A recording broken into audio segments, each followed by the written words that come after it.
রাজনীতি এই জিনিসটা টাকা ইনকামের জায়গা না হোক, জনসেবা হোক, মানুষের স্বার্থে কাজ করা হোক, দেশের স্বার্থে কাজ করা হোক, দেশের মানুষের জানমালের নিরাপত্তা দেওয়া হোক।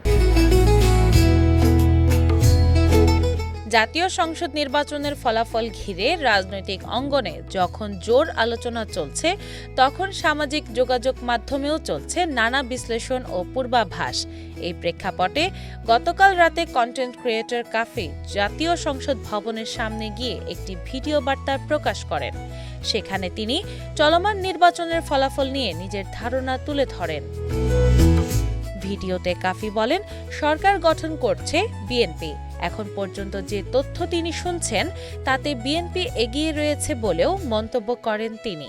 একই সঙ্গে বিএনপির প্রতি শুভকামনা জানিয়ে বলেন, বিএনপির জন্য শুভকামনা থাকবে, ভালোবাসা থাকবে, দয়া থাকবে। সরকার গঠন কেউ করে ফেলবে, হয়তো বিএনপি অথবা জামাত ইসলামী। এখন পর্যন্ত যতদূর শুনতেছি যে বিএনপি আসনে এগিয়ে আছে।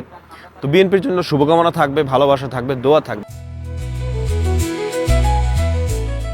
তবে বক্তব্যের এক পর্যায়ে তিনি জামায়াতে ইসলামীর সম্ভাব্য সাফল্যের কথাও উল্লেখ করেন। কাফির ভাষ্য, একসময় যে দল ২-৩টি আসনে সীমাবদ্ধ ছিল, তারা এবার যদি ১৪০টির বেশি আসন পেয়ে যায়, তাহলে তা হবে বড় ধরনের রাজনৈতিক পরিবর্তনের ইঙ্গিত। তিনি বলেন, দেখেন, তারা একটা সময় কিন্তু ২-৩টা আসন পেত, এখন তারা যদি ১৪০+ পেয়ে যায়, তাহলে সামনে কিন্তু ভালো করবে, ভালো কাজ করবে। একই সঙ্গে তিনি বিএনপির প্রতি পরোক্ষ বার্তা দিয়ে বলেন, সরকার গঠন করলেও তাদের সামনে বড় চ্যালেঞ্জ থাকবে। জনগণের প্রত্যাশা পূরণে ব্যর্থ হলে রাজনৈতিকভাবে পিছিয়ে পড়ার আশঙ্কা রয়েছে বলেও মন্তব্য করেন তিনি। তার মতে, যদি সরকার ভালো কাজ না করে, তাহলে প্রতিদ্বন্দ্বী শক্তি হিসেবে জামায়াত আরও এগিয়ে যেতে পারে। ভিডিও বার্তার শেষাংশে কাফির রাজনীতিকে জনসেবার মাধ্যম হিসেবে প্রতিষ্ঠার আহ্বান জানান।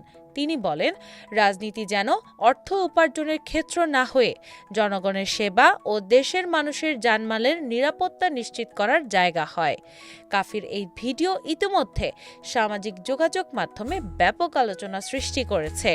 তার মন্তব্য নিয়ে সমর্থক ও সমালোচকদের মধ্যে নানা প্রতিক্রিয়া দেখা গেছে। দিনা ইসলাম, বাংলাবাজার পত্রিকা।